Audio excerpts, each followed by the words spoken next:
तो कैसे ट्यूटोरियल में आप सबों का स्वागत है दोस्तों। आज हम 10/12/2019 के 12 से 1 के शिफ्ट में जो क्वेश्चंस पूछा गया था बेल्ट्रॉन डाटा एंट्री ऑपरेटर में, उन्हीं सारे सवाल को आज हम देखने वाले हैं। ये दूसरे शिफ्ट का पार्ट 2 है। इससे पहले के पार्ट 1 में हम 1 से लेकर 30 तक सभी सवाल को देखे थे, उसके बारे में समझे थे, उसको प्रैक्टिकली समझे थे, थ्योरेटिकली समझे थे। आज के सीरीज में हम 30 से आगे के जो सवाल है 31 से लेकर 60 तक देखने वाले। तो चलिए शुरू करते हैं। क्वेश्चन नंबर 31 है एमएस वर्ड में शॉर्टकट Ctrl+Y का उपयोग डैश के लिए किया जाता है। किसी बुलेट को अंडू करने के लिए, अंतिम एक्शन को अंडू करने के लिए, अंतिम एक्शन को रीडू या फिर से करे या करने के लिए, बुलेट लिस्ट बनाने के लिए। तो बुलेट लिस्ट तो होगा ही नहीं, चौथा तो ऐसे ही नहीं होगा। ठीक है, देखिए Ctrl+Y का काम क्या होता है। देखिए जैसे यहाँ पे लिखा हुआ है कैसे ट्यूटोरियल, ठीक है ना। हम इसको मान लीजिए हम इसको बोल्ड कर दिए, ठीक है। अब ऐसे हम बोल्ड के हमको इसको बोल्ड नहीं करना था। हम जैसे इसको Ctrl+Z करेंगे तो ये फिर हट जाएगा, और Ctrl+Y करेंगे तो वापस आ जाएगा। तो पिछला एक्शन जो भी होगा उसको वापस लाने के लिए हम लोग किसका यूज करते हैं, Ctrl+Y का। और ये हमेशा Ctrl+Z का अपोजिट काम करता है, ठीक है। जैसे देखिए अब मान लीजिए Ctrl+Y, अभी देखिए हम Ctrl+Z दबा के सबको क्या करें, हटा रहे हैं, ठीक है, हट गया सारा।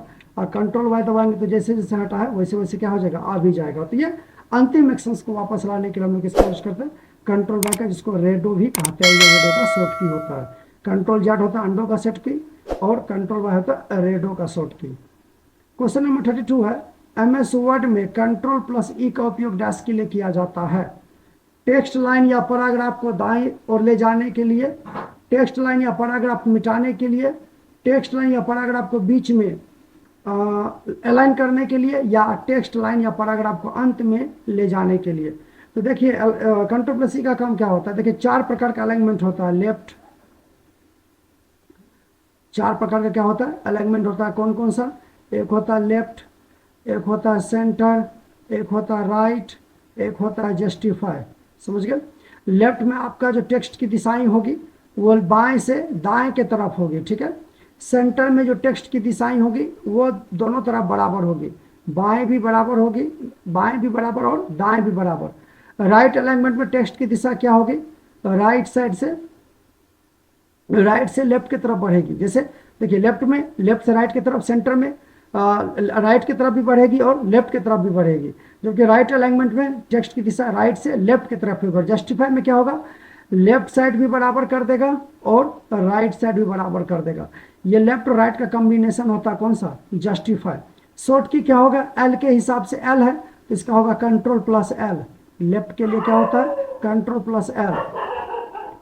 तो लेफ्ट का क्या हो जाएगा, Ctrl+L, ठीक है। सेंटर का क्या होता है, चूंकि देखिए यहाँ पे सी का नहीं होगा क्योंकि सी से कॉपी होता है, इसीलिए यहाँ पे क्या होगा, शॉर्ट की इसको याद रखिएगा, Ctrl+E। क्या होगा, Ctrl+E, समझ गए ना। राइट का Ctrl+R और जस्टिफाई का Ctrl+J। बाकी का सबके नामे के हिसाब से है। बस सी के लिए हमें क्या याद रखना होगा, Ctrl+E। तो Ctrl+E का काम क्या होगा, टेक्स्ट को बाएं सेंटर में करने के लिए। जैसे देखिए Ctrl+E किया तो सेंटर हो गया, Ctrl+R किया तो राइट हो गया, फिर Ctrl+L करेंगे तो लेफ्ट हो जाएगा। Ctrl+J कीजिएगा तो कोई प्रभाव फिलहाल नहीं पड़ेगा, क्योंकि J तब काम करेगा जब आपके पास पैराग्राफ्स हो, तो उसे बराबर लेफ्ट और राइट साइड से बराबर करने के लिए हम लोग Ctrl+J करते हैं, ठीक है।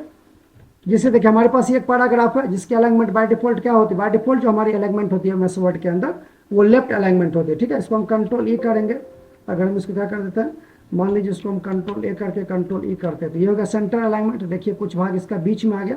Ctrl+R करते हैं तो ये देखिएगा ये राइट अलाइनमेंट है। कैसे पता चला, तो इसका दाएं तरफ पूरा बराबर है, दाएं का जो एंडिंग है वो पूरा बराबर पे है, लेकिन बाएं तरफ का जो एंडिंग है वो मतलब दाएं तरफ से जो इसका एंडिंग आ रहा है वो बिल्कुल बराबर है, लेकिन बाएं तरफ से जो इसका स्टार्टिंग है वो बिल्कुल बराबर नहीं है। वही Ctrl+L कीजिएगा तो ये जो स्टार्टिंग है यहाँ पे, यहाँ देखिए लेफ्ट साइड में ये पूरा बराबर है, जबकि राइट साइड में ये लाइन का जो एंडिंग है वो बराबर नहीं है।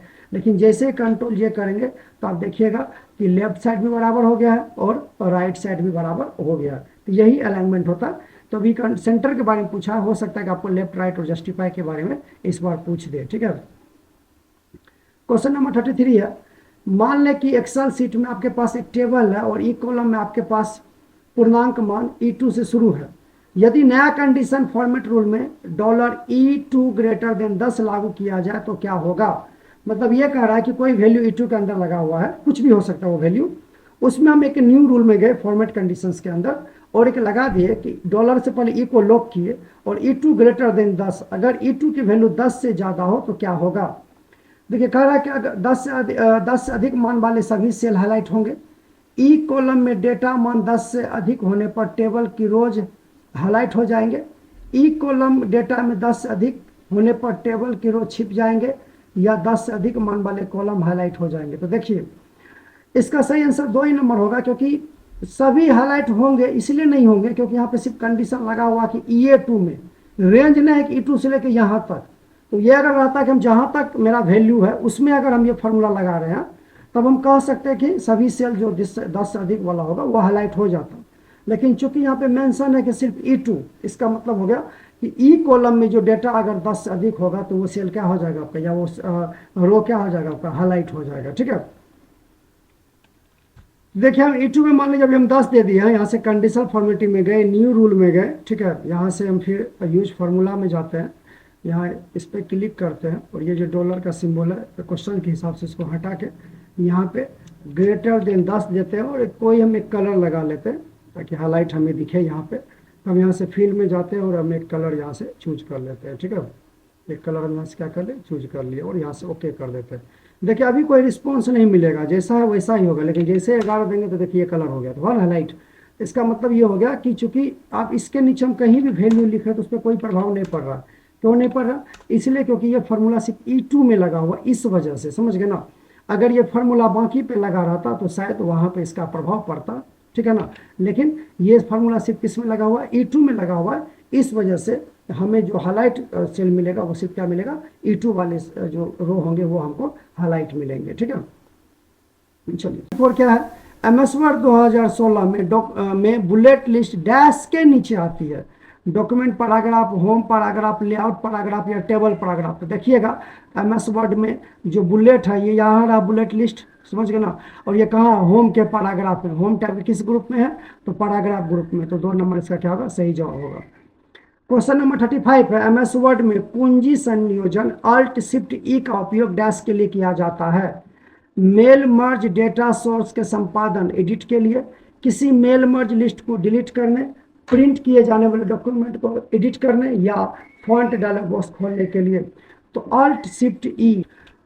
देखिए यहाँ पे हम कुछ मेल मर्ज के लिए कुछ सेटअप किए हुए हैं। ठीक है, हम फटाफट यहाँ पे क्या किए थे कि मेल मर्ज में गए और तीसरे स्टेप में जाके हम एक डेटा सोर्स बनाए। ठीक है ना, और डेटा सोर्स बनाने के बाद अब हम देखते हैं कि Alt Shift E जो है वो क्या काम करता है। तो जैसे Alt Shift E दबाइएगा तो यहाँ पे देखिए एक डेटा फॉर्म खुलेगा, जो भी आपने डेटा सोर्स, जैसे हम यहाँ पे हेलो है ऐसे ही लिख दिए थे, आप अपने अकॉर्डिंग यहाँ पे डेटा को फीड कर सकते हैं, ऐड कर सकते हैं, डिलीट कर सकते हैं, रीस्टोर कर सकते हैं और व्यू भी कर सकते हैं, समझ गए ना।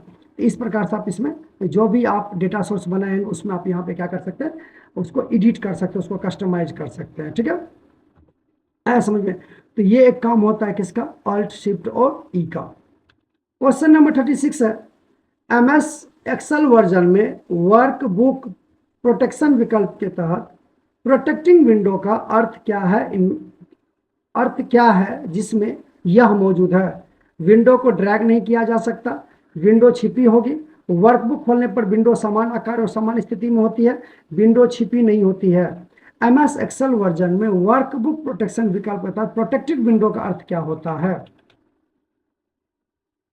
तो वर्कबुक प्रोटेक्शन विकल्प के तहत प्रोटेक्टिंग विंडो का अर्थ होता है कि विंडो को ड्रैग नहीं किया जा सकता। ठीक है, देखिए जैसे आप एक्सेल में जाइएगा तो यहाँ पे तो नॉर्मली हमें एक ही मिनिमाइज मैक्सिमाइज क्लोज का विंडो मिला, ये जहाँ से हम लोग पूरे विंडो को मैनेज करते हैं। इसी के नीचे देखिएगा तो एक ऑप्शन और होता है मिनिमाइज मैक्सिमाइज क्लोज का, जिसमें हम वर्कशीट को कंट्रोल करते हैं। ठीक है ना, तो अगर ये यहाँ पे हाईलाइट रहेगा, ठीक, तो आप यहाँ से प्रोटेक्ट बुक में जाके, वर्कबुक में जाके स्ट्रक्चर को टिक हटा के यहाँ से विंडो में टिक लगा के पासवर्ड लगा दीजिएगा, तो आप उस एरिया को मूव नहीं कर सकते हैं। ठीक है, क्वेश्चन नंबर 37 है, MS एक्सेल 2016 में वर्कशीट की प्रोटेक्टिंग के लिए आप पहले डैश पर क्लिक करते हैं और फिर अन्य उपयुक्त क्रियाओं का पालन करते हैं। अर्थात मोटा मोटी ये पूछ रहा है कि वर्कशीट प्रोटेक्टिंग ऑप्शन किस ग्रुप टैब में होता है। टेबल्स टैब में, लेआउट टैब में, रिव्यू टैब में या डॉक्यूमेंट टैब में। तो अभी जस्ट आप देखे थे कि MS एक्सेल में जो प्रोटेक्ट डेटा है वो किसके अंदर है, तो रिव्यू टैब के अंदर। ठीक है, तो इसका सही जवाब क्या हो जाएगा, क्वेश्चन नंबर 3। क्वेश्चन नंबर 37 का सही जवाब हो जाएगा option number 3, review tab. Question number 38 है, विंडोज में सिस्टम सेटिंग का बदलाव डैश के माध्यम से किया जाता है। तो विंडोज में कोई भी सेटिंग अगर हमें बदलना होगा, इसके लिए हम सिस्टम पैनल में कोई ऑप्शन नहीं होती, होम पैनल होता नहीं है, OS पैनल में होता ही नहीं है, तो कौन सा पैनल होता है, इसे भी अंदाज लगाइएगा, तो कंट्रोल पैनल, जिसके माध्यम से हम विंडोज के अंदर सभी प्रकार के सेटिंग्स वगैरह या बदलाव को कर सकते हैं। MS एक्सेल में कंट्रोल प्लस स्पेस कुंजी का उपयोग डैश के लिए किया जाता है। तो MS एक्सेल में कंट्रोल प्लस स्पेस का काम क्या होता है, तो देखिए अगर मान लीजिए कि हम यहाँ पे हैं, ठीक है ना, और हम इस सेल के अंदर है, कंट्रोल प्लस स्पेस क्लिक करेंगे तो देखिएगा आपका पूरा कॉलम सेलेक्ट हो जाएगा। ठीक है, और शिफ्ट के साथ स्पेस दबाएगा तो रो आपका सेलेक्ट हो जाएगा। तो याद रखिएगा, कंट्रोल प्लस स्पेस से कॉलम होता है और शिफ्ट प्लस स्पेस से इसका कौन सा सेलेक्ट, क्या सेलेक्ट होता है, आपका रो सेलेक्ट होता है। क्वेश्चन नंबर 40 है, एक लिंक किए हुए स्लाइड तक मूव करने के लिए MS पावर पॉइंट 2016 में किस तरह से हाइपरलिंक जोड़ेंगे। मान लें कि आप नॉर्मल व्यू मोड में हैं, तो अगर आप पावर पॉइंट में नॉर्मल व्यू मोड में हैं, ठीक है ना, तो अगर आपको एक स्लाइड से दूसरे स्लाइड पर मूव करना है, उसमें कैसे हाइपरलिंक जोड़ेंगे, तो कह रहा है टूल्स पे क्लिक करेंगे और टूल्स टैब पे क्लिक करेंगे और हाइपरलिंक आदि को चूज करेंगे। फॉर्मेट टैब पे क्लिक करेंगे और हाइपरलिंक आदि को चूज करेंगे। स्लाइड शो टैब पे क्लिक करेंगे और हाइपरलिंक आदि को चूज करेंगे, या फिर इंसर्ट टैब पे क्लिक करेंगे और हाइपरलिंक आदि को चूज करेंगे। तो देखो हाइपरलिंक जब भी आपको पावर पॉइंट के अंदर मिलेगा, तो यहाँ पे देखिएगा कि जब आप इस पे आइएगा इंसर्ट टैब पे, अगर मान लें हम किसी यहाँ पे टेक्स्ट बॉक्स को सेलेक्ट कर लेते हैं, तो यहाँ पे देखिए जब भी आप कुछ लिखिएगा तो यहाँ पे लिंक हाईलाइटेड होगा ना, तो यहाँ से हम क्या कर सकते हैं, हाइपर लिंक ऐड कर सकते हैं। तो हाइपर लिंक के लिए हमें कहाँ जाना होगा, इंसर्ट में लिंक ग्रुप में जाएगा, तो यहाँ से हाइपर लिंक मिलेगा, आप अपने स्लाइड में हाइपर लिंक को क्या कर सकते हैं, ऐड कर सकते हैं। ठीक है, तो क्वेश्चन नंबर 40 का 4 नंबर ऑप्शन सही माना जाएगा। MS वर्ड 2016 में, तो 40 क्वेश्चन नंबर 41 है, MS वर्ड 2016 में रेस्ट्रिक्टेड एक्सेस का विकल्प डैश के नीचे आता है, menu, main menu, file menu, tools menu या एडिट मेन्यू। तो सही विकल्प क्या हो जाएगा इसका, ऑप्शन नंबर 2, फाइल मेन्यू। ठीक है, क्वेश्चन नंबर 42 है, MS वर्ड स्क्रीन में आप जूम कंट्रोल कहाँ पाते हैं, टॉप राइट, बॉटम लेफ्ट या top left. MS word screen में जूम, तो जूम कहाँ होगा, तो देख लीजिए यहाँ पे दिया हुआ है। ठीक है ना, इसको आप कंट्रोल के साथ भी कर सकते हैं, शॉर्ट की इसका होता है कंट्रोल स्क्रोलिंग, तो यहाँ से भी आप जूम कर सकते हैं। तो ये कौन सा बॉटम होगा, ये होगा राइट बॉटम, है ना, राइट से नीचे, तो इसका ऑप्शन क्या हो जाएगा, बॉटम राइट या राइट बॉटम सही है। तो ऑप्शन नंबर 3 जो है ये आपका सही विकल्प माना जाएगा क्वेश्चन नंबर 42 का। क्वेश्चन नंबर 43 है, MS एक्सेल में शिफ्ट प्लस स्पेस कुंजी का उपयोग डैश के लिए किया जाता है। शिफ्ट प्लस स्पेस जस्ट हम अभी आपको बताए थे कि किसी रो को सिलेक्ट करने के लिए कंट्रोल प्लस स्पेस कॉलम के लिए, और रो के लिए किसका यूज किया जाता है, शिफ्ट प्लस स्पेस का। ठीक है, अभी हम जस्ट आपको बताए थे। 4 है, MS एक्सेल 2016 में निम्नलिखित में से कौन सा एक वेद चार्ट का प्रकार है। इलिप्स ऐसा कोई चार्ट नहीं होता, स्विच ऐसा कोई चार्ट नहीं होता, हॉरिजॉन्टल ऐसा कोई चार्ट नहीं होता, स्कैटर नाम का एक चार्ट होता है। तो ये क्या होता है, एक वेद प्रकार है। देखिए यहाँ पे जब एक्सेल में जाइएगा, इस चार्ट वाले इंसर्ट में जाइएगा, यहाँ चार्ट में जाइएगा, तो देखिए कॉलम चार्ट भी है, ट्री मैप भी है, वाटरफॉल भी है, पाई भी है, 2D लाइन भी है, हिस्टोग्राम भी है, कॉम्बो भी है और स्कैटर भी है। लेकिन बाकी जो ऑप्शन है ये तीनों, इस प्रकार का कोई ऑप्शन नहीं है, तो ये ऑप्शन क्या हो जाएगा, सही माना जाएगा। ठीक है, क्वेश्चन नंबर 45 है, नीचे किस डिवाइस का ज़्यादातर उपयोग यूजर्स के फाइल्स को कॉपी या मूव करने के लिए किया जाता है। तो इसका सही जवाब होगा पेन ड्राइव, क्योंकि प्रिंट करने के लिए रोम तो समझ रहे हैं कि डेटा ये मतलब अनएडिटेबल होता है। अब प्लॉटर जो है ये भी एक प्रिंटर का प्रकार है, तो सही जवाब क्या हो जाएगा, पेन ड्राइव। ठीक है, ये सब तो आप आसानी से इस पर टिक लगा सकते हैं इस प्रकार के सवाल में। क्वेश्चन नंबर 46 है, www के लिए डैश प्रयुक्त होता है, world wide wifi, world wifi wide web, पता नहीं क्या क्या फुल फॉर्म लिखा हुआ है, वेब वर्ल्ड वाइड या वर्ल्ड वाइड वेब। तो सही जवाब होगा वर्ल्ड वाइड वेब, इसका फुल फॉर्म होगा। क्वेश्चन नंबर 47 है, किसी रूपी 6 फेज वाले कंपाइलर का फेज 3 डैश है। माध्य संकेतन, वाक्य रचना, माने संबंधी विश्लेषण या कूट इष्टमीकरण। तो इसका सही जवाब होगा माने संबंधी विश्लेषण। हम एक इस पे सोच रहे हैं कि कंपाइलर संबंधित एक पूरा थियोरेटिकल पार्ट इस पे वीडियो बना हुआ है स्पेशल, ठीक है, तो उसमें इन चीज़ों को कंसेप्ट को क्लियर करेंगे। फिलहाल हम आपको शुरू में ही बोलते हैं कि 10 क्वेश्चन ऐसे पूछेंगे कि आपको थोड़ा कन्फ्यूजन पैदा करेगा। इसमें से एक इस प्रकार का भी क्वेश्चन रहेगा। इसका सही जवाब होगा क्वेश्चन नंबर 47 का ऑप्शन नंबर 3।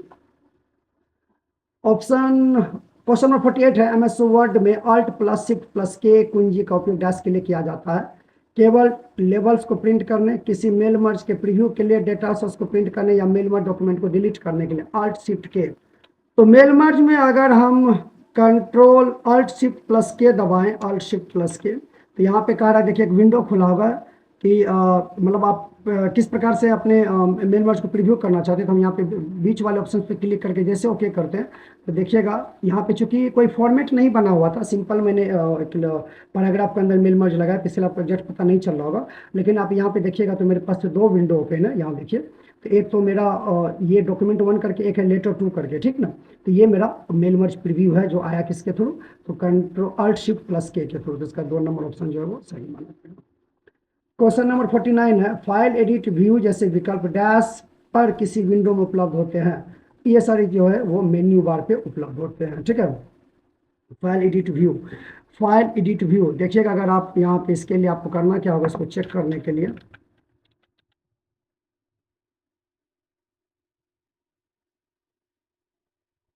हम यहाँ पे नोट पैड, हाँ ये सही ज़्यादा बेहतर होगा, ठीक है। देखिए यहाँ पे फाइल एडिट व्यू फॉर्मेट ये सारे क्या कहलाते हैं, मेन्यू बार कहलाते हैं, ठीक है। तो सही जवाब क्या हो जाएगा, मेन्यू।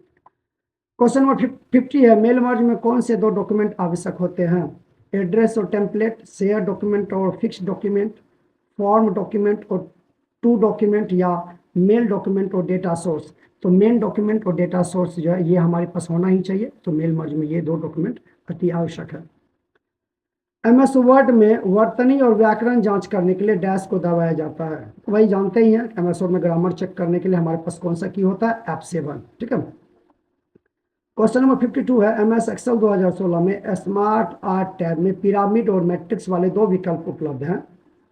इनमें से प्रत्येक में कितने सब ऑप्शंस उपलब्ध हैं, ठीक है, या मौजूद हैं। स्मार्ट आर्ट टैब और पिरामिड, ठीक है। तो चलिए देखते हैं कितने ऑप्शंस मौजूद होते हैं। तो यहाँ से स्मार्ट आर्ट में जाएंगे तो पहला था आपका क्या, मैट्रिक्स। तो मैट्रिक्स में 4 सब ऑप्शन है, और पिरामिड इसमें भी क्या सब ऑप्शन है, मैट्रिक्स में भी 4 और पिरामिड में भी 4। तो ये 4 सब ऑप्शन हो गए इसके, ठीक। तो सही जवाब क्या हो जाएगा, 4। एमएस पावर पॉइंट में नई स्लाइड इंसर्ट करने के लिए डैश कुंजी संयोजन का उपयोग किया जाता है। तो नया स्लाइड के लिए हम लोग क्या दबाते हैं, Ctrl+M, ठीक है। यहाँ पे क्या होता है, Ctrl+N दबाएगा तो नया खुलेगा, ठीक है। इसके अंदर नया स्लाइड के लिए हम क्या दबाएंगे, Ctrl+M, और डुप्लीकेट के लिए Ctrl+D, ठीक है। क्वेश्चन नंबर 54 है, जब एक्सेल 2016 में आप होम, फॉर्मेट, ऑर्गेनाइज, सीट या टैब कलर को सिलेक्ट करते हैं तो कलर्स का मैट्रिक्स दिखाई देता है। उनमें से एक कलर पर क्लिक करें तो क्या होगा, वर्कशीट फोरग्राउंड का रंग चयनित रंग में बदलेगा, या नीचे हिस्से में वर्कशीट टैब का बैकग्राउंड कलर चेंज होगा, या संपूर्ण सीट के बैकग्राउंड कलर चेंज होगा, या रिबन का फोरग्राउंड कलर चेंज होगा। चूंकि यहाँ पे टैब कलर के बारे में कह रहा है तो नीचे का हिस्सा जो वर्कशीट का टैब कलर होगा वो चेंज होगा, ठीक है। क्वेश्चन नंबर 55 है, किसी प्रारूपिक सी प्रोग्राम में 2 बातें हैं, a बराबर 5, b बराबर प्लस प्लस a बराबर 5, b बराबर a प्लस प्लस। तो दोनों असाइनमेंट दिशाओं के निष्पादन में a और b का मान क्या होगा। तो देखिए